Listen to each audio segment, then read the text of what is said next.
Hello, traders. FX Pip Collector here. Today is Tuesday, September 23rd, and this is my analysis for the Euro US dollar, and we are on the 4-hour time frame.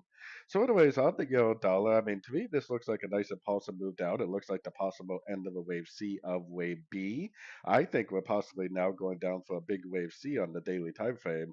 I still think there's a pretty good chance this is a wave one, and that we're likely in like a wave two right now, and eventually we're going to get a big push down. Maybe not today, but later on this week for a wave three. So let's take it down to the 1 hour time frame. I got my Fibonacci retracement on this whole move down right here. I think this move up is too much of an impulsive move to be a complete pattern.